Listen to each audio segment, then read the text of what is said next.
ئەفەرمێ هەر مسلمانێک غەرسێک دارێک بچێنێ، زەرعاتێک بکە، نەمامێک سەوز بکە لەو سەرزەویە، اینجا ئەم نەمامە بەردار بێ، یاخود گەڵاکەی ئینسانێک لە بەرەکەی بخوا، یاخود ئاژەڵێک لە گەڵای دارەکە بخوا، یانەوە تا هەر زیندەوەرێک لێی بخوا، ئیلا بۆیە بێ بە سەدەقە.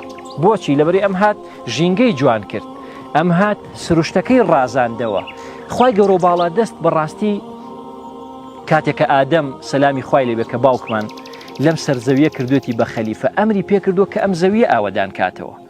بۆیە یەکەم جار کە هاتووە زەوی ئاوەدان کردوێتەوە.